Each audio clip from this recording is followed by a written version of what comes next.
Hi guys, welcome back to another unboxing video where today we're going to be unboxing these three inno64 models.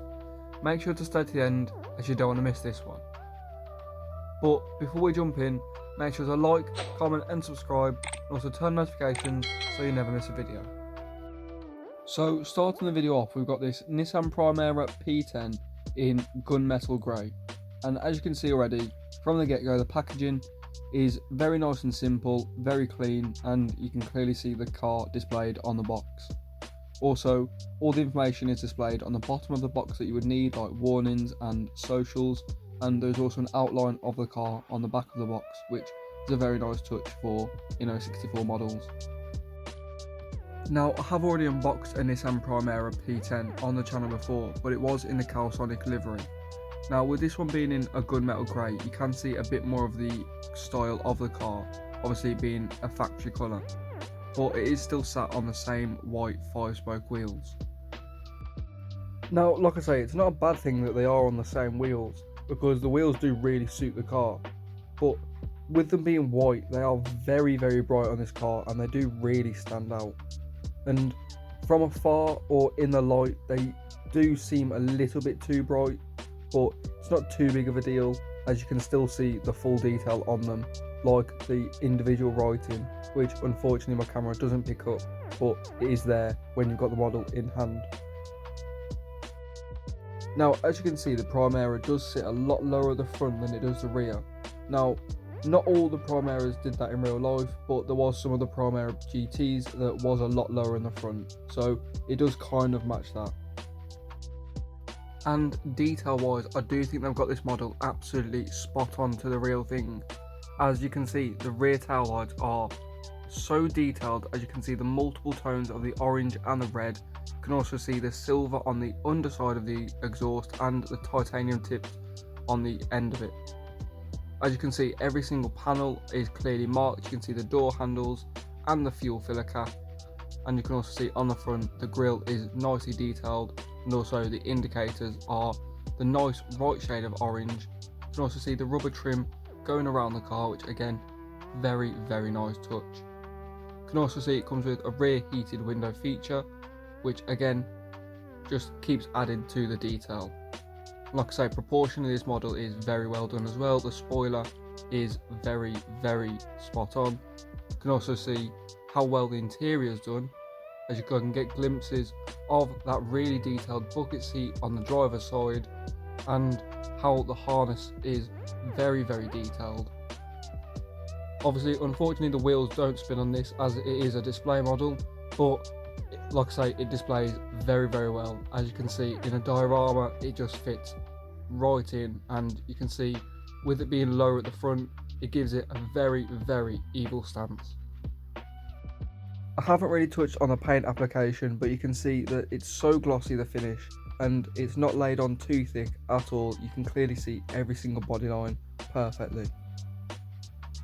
But with that being said, now let's jump into this GTR R34 nurse spec tuned by the Amori factory. Off the get-go, you can see that the packaging already matches the car, which is a really big plus, as you've got the Millennium Jade on the car and the sleeve, also the backing plate as well, and also the black to match the front of the car on the bottom of the box. Also, you can see the outline of the GTR on the back as well. Now, I did have to get one of these GTRs for my own collection, and you'll see why, as the detail is absolutely insane. You can already see how clean the car looks without even taking the acrylic case off, but obviously we will get into all the details. As you can see just how aggressive the front of the car looks, with it all being black, with the fenders, the bonnet, and also that carbon splitter. But you can also see how clean it does look just on the plate, with the Nissan skyline and the GTR logo on the front. Now, for me, this model is definitely better the closer you get to it, as the detail is absolutely exceptional, and I'll get more into that further into the video. But as you can even see from these shots, the detail is phenomenal, the paint is absolutely exceptional, and also the detail on the rear of the car is just absolutely spot on. Proportionally, it's well done. The tail lights are very well detailed, and also just like the Primera, it's got that titanium tipped exhaust. Now as you can see, the fitment on the rear isn't exactly the best, but that can be changed as these models are a screwed base and can be wheel swapped very easily. Also, like the Nismo on the back, you can see every single decal is placed on perfectly and you can see no residue of where they are. But now with the model in hand, you can see even more detail, like that Nismo on the front of the intercooler, which really stands out. And like I say, you can see the brake calipers behind the wheels, which don't move as you do spin the wheels, which they do move on this model.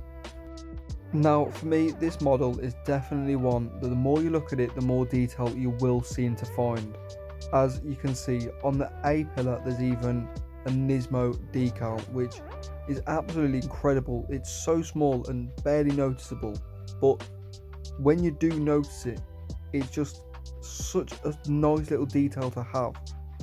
Also, the fact there's a GTR logo on the headrests in the seats, again, absolutely phenomenal touch when taking photos of the interior, because there's also, as you can see, a very detailed dashboard and steering wheel as well, so it's absolutely perfect for the interior shots.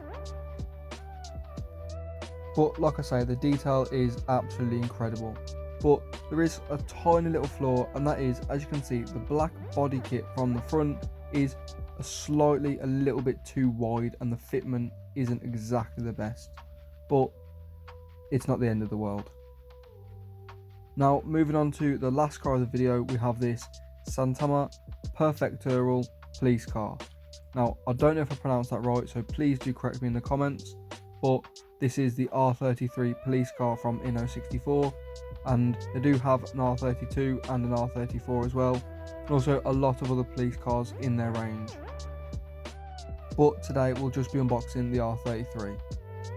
Now, as you can see, just like the other previous two models, it does come with an outline of the model on the back of the box, but it's not the police car R33, it's just the regular R33. Now, it's not the end of the world again, but it would have been a nice detail to add, and it wouldn't have been too hard to make it the police version with lights and the front clear glass bit. But as you can see, with the packaging of this model, it's obviously matching the colours of the black and the white on the police car, but also the base plate is also matching, unlike the other two models. As you can see, it matches the paint of the car with that front, I don't know what pattern to call it, but it's got the front matching pattern. Now, some people might think that it doesn't look as clean or as expensive, but I think it just sets these models apart from other models in the inno64 range, as obviously it's the only one to do the matching base to the livery. Now let's talk about the detail on the model itself. Now the model is actually extremely well done. You can see proportionally it's absolutely spot on.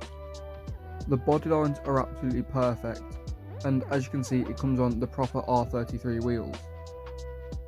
You can also see on the front it's got the black housing on the headlights and also a Japanese plate on the front and rear, which does add a lot of detail when it comes to taking the pictures or videos in a diorama. You can also see a brake caliper behind the wheel, although the wheels don't move, or the back one slightly does, but you can see the caliper does stay in place. You can also see the police light on the top is extremely well detailed as well, having multiple tones of red and a deeper tone in the centre. And also the rear of the car is absolutely spot on, with the spoiler being absolutely perfect.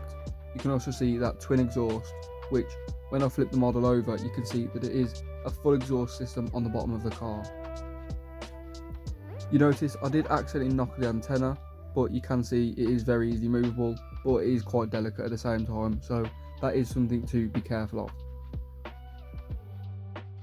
You can also see that this model comes with a heated rear window feature, and also on the wing mirrors it also has the silver mirror decal, which again is an extremely nice touch.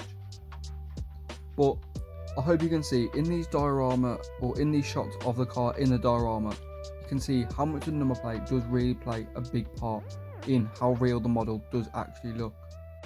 But I am going to end the video here, guys, so thank you so much if you have stuck around to the end of the video. If you can drop a like, that is much appreciated, and please let me know which one of these cars was your favourite down below in the comments. Also, let me know which cars you would like to see in future uploads, as I'll be sure to read all of them and try and get them all in the best I can. But thank you guys so much for watching, and I'll see you all next time.